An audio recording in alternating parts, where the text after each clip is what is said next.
हरे कृष्णा। कैसे हैं आप सब। मेरे YouTube चैनल में आपका स्वागत है। षष्ठ स्कंद दूसरा अध्याय विष्णु दूतों द्वारा भागवत धर्म निरूपण और अजामिल का परम धाम गमन।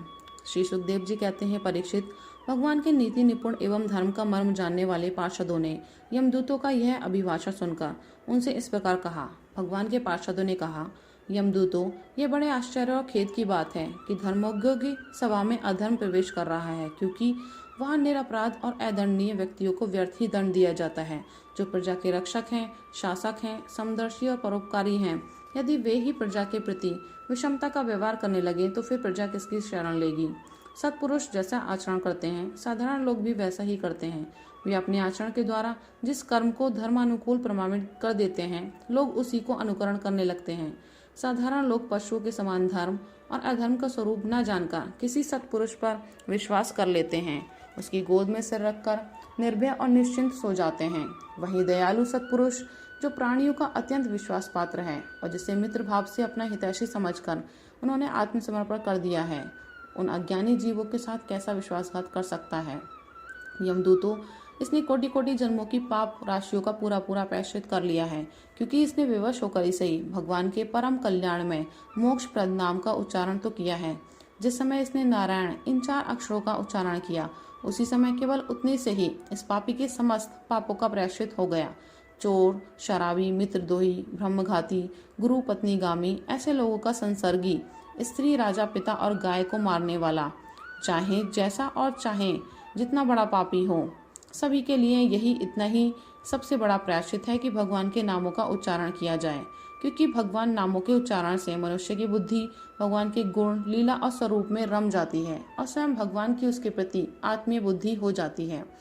बड़े बड़े ब्रह्मवादी ऋषियों ने पापों के बहुत से प्रायश्चित, कृच्छ, चांद्रायण आदि व्रत बतलाए हैं, परंतु उन प्रायश्चितों से पापी की वैसी जड़ से शुद्धि नहीं होती जैसे भगवान के नामों का उनसे गुम्फित पदों का उच्चारण करने से होती है, क्योंकि वे नाम पवित्र कीर्ति भगवान के गुणों का ज्ञान कराने वाले हैं। यदि प्रायश्चित करने के बाद भी मन फिर से कुमार्ग में पाप की ओर दौड़े तो वह चरम सीमा का पूरा पूरा प्रायश्चित नहीं है। इसलिए जो लोग ऐसा प्रायश्चित करना चाहें कि जिससे पाप कर्मों और वासनाओं की जड़ ही उखड़ जाए, उन्हें भगवान के गुणों का ही गान करना चाहिए, क्योंकि उससे चित्त सर्वथा शुद्ध हो जाता है। इसलिए यमदूतों, तुम लोग अजामिल को मत ले जाओ। इसने सारे पापों का प्रायश्चित कर लिया है, क्योंकि इसने मरते समय भगवान के नाम का उच्चारण किया है। बड़े बड़े महात्मा पुरुष यह बात जानते हैं कि संकेत में, परिहास में, तान अलापने में अथवा किसी की अवहेलना करने में भी यदि कोई भगवान के नामों का उच्चारण करता है तो उसके सारे पाप नष्ट हो जाते हैं। जो मनुष्य गिरते समय, पैर फिसलते समय, अंग भंग होते समय और सांप के डसते, आग में जलते तथा चोट लगते समय भी विवशता से हरि हरि कहकर भगवान के नाम का उच्चारण कर लेता है, वह यम यातना का पात्र नहीं रह जाता। महर्षियों ने जानबूझकर बड़े पापों के लिए बड़े और छोटे पापों के लिए छोटे प्रायश्चित बतलाए हैं। इसमें संदेह नहीं है कि उन तपस्या, दान, जप आदि प्रायश्चितों के द्वारा वे पाप नष्ट हो जाते हैं, परंतु उन पापों से मलिन हुआ उसका हृदय शुद्ध नहीं होता। भगवान के चरणों की सेवा से वह भी शुद्ध हो जाता है। यमदूतों, जैसे जान या अनजान में ईंधन से अग्नि का स्पर्श हो जाए तो वह भस्म हो ही जाता है, वैसे ही जानबूझकर या अनजान में भगवान के नामों का संकीर्तन करने से मनुष्य के सारे पाप भस्म हो जाते हैं। जैसे कोई परम शक्तिशाली अमृत को उसका गुण न जानकर अनजान में पी भी ले तो भी वह अवश्य ही पीने वाले को अमर बना देता है, वैसे ही अनजान में उच्चारण करने पर भी भगवान का नाम अपना फल देकर ही रहता है। श्री सुखदेव जी कहते हैं, राजन, इस प्रकार भगवान के पार्षदों ने भागवत धर्म का पूरा पूरा निर्णय सुना दिया और अजामिल को यमदूतों के पाश से छुड़ाकर मृत्यु के मुख से बचा लिया। प्रिय परीक्षित, पार्षदों की यह बात सुनकर यमदूत यमराज के पास गए, उन्हें सारा वृत्तांत ज्यों का त्यों सुना दिया। अजामिल यमदूतों के फंदे से छूटकर निर्भय और स्वस्थ हो गया। उसने भगवान के पार्षदों के दर्शन जनित आनंद में मग्न होकर उन्हें सिर झुकाकर प्रणाम किया।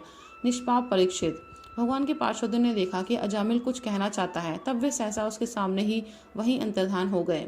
इस अवसर पर अजामिल ने भगवान के पार्षदों से विशुद्ध भागवत धर्म और यमदूतों के मुख से वेदोक्त सगुण धर्म का श्रवण किया था। सर्व पापहारी भगवान की महिमा सुनने से अजामिल के हृदय में शीघ्र ही भक्ति का उदय हो गया। अब उसे अपने पापों को याद करके बड़ा पश्चाताप होने लगा। अजामिल मन ही मन सोचने लगा, अरे मैं कैसे इंद्रियों का दास हूँ। मैंने एक दासी के गर्भ से पुत्र उत्पन्न करके अपना ब्राह्मणत्व नष्ट कर दिया। यह बड़े दुख की बात है। धिक्कार है, मुझे बार बार धिक्कार है। मैं संतों के द्वारा निंदित हूँ, पापात्मा हूँ। मैंने अपने कुल में कलंक का टीका लगा दिया। हाय हाय, मैंने अपने सती एवं अबोध पत्नी का परित्याग कर दिया और शराब पीने वाली कुल्टा का संसार किया। मैं कितना नीच हूँ।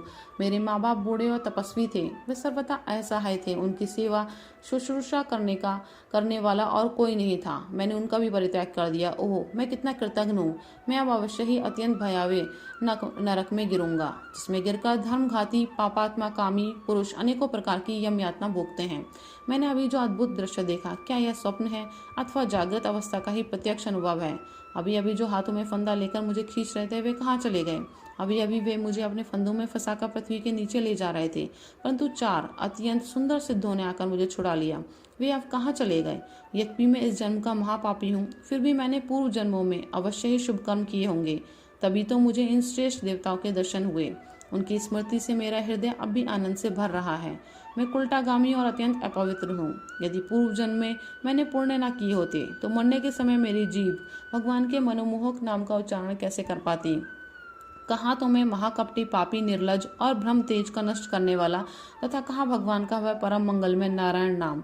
सचमुच मैं तो कृतार्थ हो गया। अब मैं अपने मन, इंद्रिय और प्राणों को वश में करके ऐसा प्रयत्न करूंगा कि फिर अपने को घोर अंधकार में, नरक में न डालूं। अज्ञानवश मैंने अपने को शरीर समझकर उसके लिए बड़ी बड़ी कामनाएं की और उनकी पूर्ति के लिए अनेकों कर्म किए। उन्हीं का फल है यह बंधन। अब मैं इसे काटकर समस्त प्राणियों का हित करूंगा, वासनाओं को शांत कर दूंगा, सबसे मित्रता का व्यवहार करूंगा, दुखियों पर दया करूंगा और पूरे संयम के साथ रहूंगा। भगवान की माया ने स्त्री का रूप धारण करके मुझे अधम को फांस लिया और कीड़ा मृग की भांति मुझे बहुत नाश नचाया। अब मैं अपने आप को उस माया से मुक्त करूंगा। मैंने सत्य वस्तु परमात्मा को पहचान लिया है, अतः अब मैं शरीर आदि में मैं तथा मेरे का भाव छोड़कर भगवान नाम के कीर्तन आदि से अपने मन को शुद्ध करूंगा और उसे भगवान में लगाऊंगा। श्री सुखदेव जी कहते हैं, परीक्षित, उन भगवान के पार्षद महात्माओं का केवल थोड़ी ही देर के लिए सत्संग हुआ था। इतने में ही अजामिल के चित्त में संसार के प्रति तीव्र वैराग्य हो गया। वे सबके संबंध और मोह को छोड़कर हरिद्वार चले गए। उस देवस्थान में जाकर वे भगवान के मंदिरों में आसन से बैठ गए और उन्होंने योग मार्ग का आश्रय लेकर अपनी सारी इंद्रियों को विषयों से हटाकर मन में लीन कर लिया और मन को बुद्धि में मिला दिया। इसके बाद आत्मचिंतन के द्वारा उन्होंने बुद्धि को विषयों से पृथक कर लिया तथा भगवान के धाम अनुभव स्वरूप पर ब्रह्म में जोड़ दिया। इस प्रकार जब अजामिल की बुद्धि त्रिगुणमयी प्रकृति से ऊपर उठकर भगवान के स्वरूप में स्थित हो गई, तब उन्होंने देखा कि उनके सामने वे ही चारों पार्षद जिन्होंने उन्हें पहली बार देखा था खड़े हैं। अजामिल ने सिर झुकाकर उन्हें नमस्कार किया। उनका दर्शन पाने के बाद उन्होंने उस तीर्थ स्थान में गंगा के तट पर अपना शरीर त्याग दिया और तत्काल भगवान के पार्षदों का स्वरूप प्राप्त कर लिया। अजामिल भगवान के पार्षदों के साथ क्षण में विमान पर आरूढ़ होकर आकाश मार्ग से भगवान लक्ष्मीपति के निवास स्थान वैकुंठ को चले गए।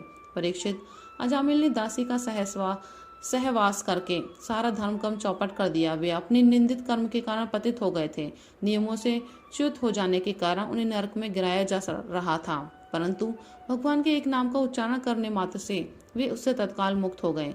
जो लोग इस संसार बंधन से मुक्त हो जाना चाहते हैं, उनके लिए अपने चरणों के स्पर्श से तीर्थों को भी तीर्थ बनाने वाले भगवान के नाम से बढ़कर और कोई साधन नहीं है, क्योंकि नाम का आश्रय लेने से मनुष्य का मन फिर कर्म के पचड़ों में नहीं पड़ता।